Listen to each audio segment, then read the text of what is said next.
दोस्तों, मैं हूं नूरानी मैमून और आप देख रहे हैं आयान फास्ट न्यूज।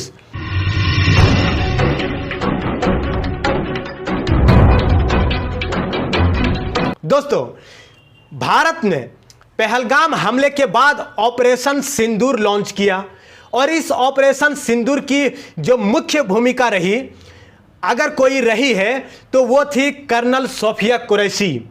लेकिन उसी देश की बेटी के लिए विजय शाह, जो कि भारतीय जनता पार्टी के नेता है, मध्य प्रदेश के सरकार में मंत्री हैं, उन्होंने मंच पर खड़े होकर कुछ ऐसे शब्दों का इस्तेमाल किया जिस पर उन्हें खुद भी अब शर्मिंदा होना पड़ रहा है। वो उनके शब्द नहीं कहने चाहिए, ये ऐसा हर कोई आज कह रहा है। पूरे देश ने नाराजगी जताई है, जिसके बाद मध्य प्रदेश के हाई कोर्ट ने इस पूरे मामले को संज्ञान लेते हुए उन पर 4 घंटे के अंदर एफआईआर दर्ज करने की बात तक कह दी है। इस तरह की बयान की उम्मीद नहीं की जाती है जब देश के इस तरह की स्थिति से गुजर रहा हो। तब जिम्मेदारी भरे पद पर बैठे शख्स को इस तरह के बयान नहीं देना चाहिए। विजय शाह के वकील ने अपनी बात रखनी शुरू की। उन्होंने कहा कि हमारे मुवक्किल माफ़ी मांग चुके हैं। मीडिया ने जो बयान को तोड़ मरोड़ कर पेश किया है, यानी कि ये जो पूरा मामला था, इसका ठीकरा अब मीडिया के ऊपर फोड़ दिया गया है। विजय शाह के वकील ने आगे कहा कि मीडिया इसे ओवर हाई कर दिया है। हाई कोर्ट ने ऑर्डर पास करने से पहले हमें नहीं सुना है।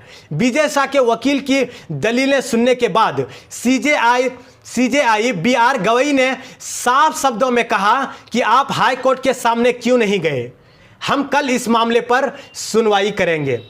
24 घंटे में कुछ भी नहीं होगा। और इन शब्दों के साथ सुप्रीम कोर्ट ने साफ तौर से यह कह दिया है कि हम आपके खिलाफ जो एफआईआर दर्ज करने के खिलाफ आपकी याचिका लेकर के आए हैं, इसको हम नहीं सुनेंगे।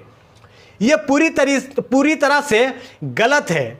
आपके साथ यही सुलूक होना चाहिए। आप पर एफआईआर दर्ज होना चाहिए था।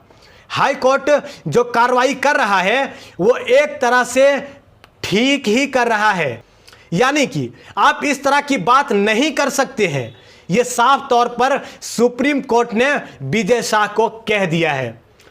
देश की अदालतें उनके खिलाफ कार्रवाई करने की बात को कह रही है। माफी मांग लेने से क्या उनके पाप धुल जाएंगे?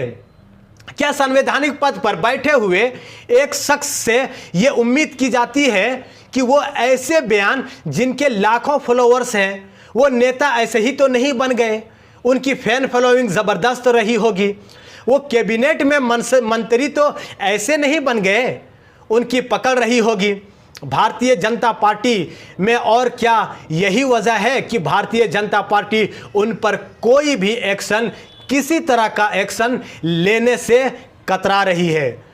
सुप्रीम कोर्ट अगर यह कहना पड़ रहा है कि आप संवैधानिक पद पर बैठे हैं, तो फिर क्या नैतिकता के आधार पर विजय शाह को खुद ही इस्तीफा दे देना चाहिए था? बने रहें हमारे आयान फास्ट न्यूज़ के साथ। मैं हूं नूरानी मैमून।